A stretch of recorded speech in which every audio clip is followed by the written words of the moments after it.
आज गीता रानी प्लेस में jail camp के द्वारा एक पीसी रखा गया है, जिसमें आए हुए तमाम पत्रकार बंधुओं को मेरा जोहार नमस्कार।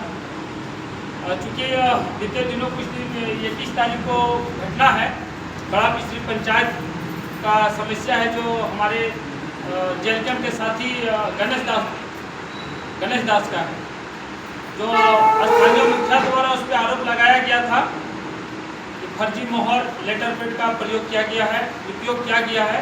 तो इस मुद्दे में 7 तारीख को यह घटना मुखिया द्वारा और उनके द्वारा थाना में आवेदन दिया गया था। तो इसी सिलसिले में 21 तारीख को थाना के द्वारा जो है नोटिस देने के लिए किया गया था उनके घर गणेश दास के घर में कि आप अपना पक्ष को रखिए। लेकिन नोटिस तो दिया गया था, लेकिन नोटिस उस डेट को नहीं था, बैकडेट का था। जो हमें पता चला कि वो बैकडेट से था, इसलिए उन्होंने नोटिस लेने से नहीं लेने का इनकार किया था, जिससे घटना में उसके साथ मारपीट किया गया और मारपीट करते हुए थाना लाया गया। और आपका थाना के एसआई हमारे थे मीनू मैडम एक हैं और वो विकास सर जो लेके गए थे। उस घटना को देख के फिर मैंने थाना गया, थाना में देखा इस बात को, तो उन लोग उस पर उसमें एक अपना ये कर रहा था कि पुलिस द्वारा अभद्रता किया गया है, लेकिन ऐसा देखने को नहीं मिला। और मैं पीसी के माध्यम से ये कहना चाहता हूँ कि उसके साथ जो घटना हुआ है उसमें हम भी इस बात को थाना पर प्रभारी को कहे थे कि अगर ये जाली पेड और मोहर का प्रयोग किया है तो इसका उचित कार्रवाई करिए।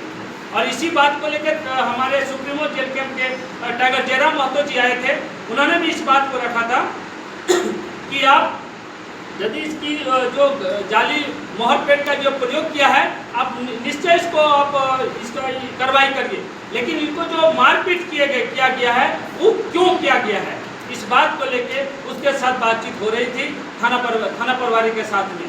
लेकिन उसी दौरान थाना प्रभारी का शहनशाही जो जैसी प्रोटोकॉल होती है हमारे सुप्रीमो के साथ या अन्य विधायकों के साथ में, वो हमारे बरबेटा थाना प्रभारी द्वारा नहीं किया गया, क्योंकि उसको एस्कॉर्ट दिया जाता है, बुलाया जाता है, वो नहीं। थाना परिसर में घुसने के बाद सैल्यूट किया जाता है, वो भी नहीं।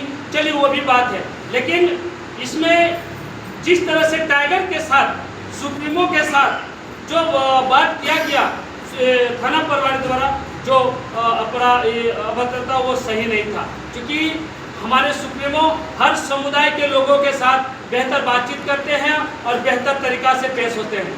हम भी इसी समुदाय से आते हैं और उसी पंचायत से आते हैं। जो थाना प्रभारी के बहकावे में हमारे स्थानीय मुखिया द्वारा जो हर्जनक लगाया गया था, तो पूर्व में ही सारा चीज़ क्लियर हो चुका था कि केस नहीं करेंगे। लेकिन ये पता चला है कि जब समझौता हो जाने के बाद रात को जो बात हुई थी उसके बाद थाना प्रभारी उसके घर गए थे और उसको उसका केस कराया गया। तो कहीं ना कहीं उसका मनसा था कि हमारे सुप्रीमो द्वारा जो गाली गलौज को जो एडिटिंग करके डाला गया उसके माध्यम से हम इसके कंधा में रख के तीर चलाएंगे। डायरेक्टली उसने इस तरह का बात नहीं कहने का क्षमता रहा टाइगर जयराम महतो पर, इसलिए वो उसके मुखिया के कंधा में रख के तीर चला रहा है। मुखिया हमारे समुदाय के हैं और हम एससी समाज से हैं। अगर सुप्रीमो के मन में थोड़ा सा भी एससी समुदाय की बात होती तो उन्होंने आज रंगनी में जो हुआ था घटना, जो 3 व्यक्ति हमारे समुदाय के दब के मरे थे, तीनों को 10-10 लाख का मुआवजा दिलाने का काम किया। तो हमारे जेल कैंप सुप्रीमो और जेल कैंप तमाम सभी पर को लेकर चलने का काम कर रहे हैं, कोई तरह का भेदभाव नहीं है। और अगर आरोप उस तरह का बात लगा रहे, सीसीटीवी फुटेज सार्वजनिक करे थाना प्रभारी, क्योंकि पता ये भी चला है कि सारा बात रिकॉर्ड होता है उसका सीसीटीवी कैमरा में। अगर हमारे सुप्रीमो द्वारा किसी तरह का बदलता थाना में किया गया है तो सीसीटीवी फुटेज करे, सार्वजनिक हो जाएगा। ये मेरा भी बात नहीं, उसका भी बात नहीं। धन्यवाद।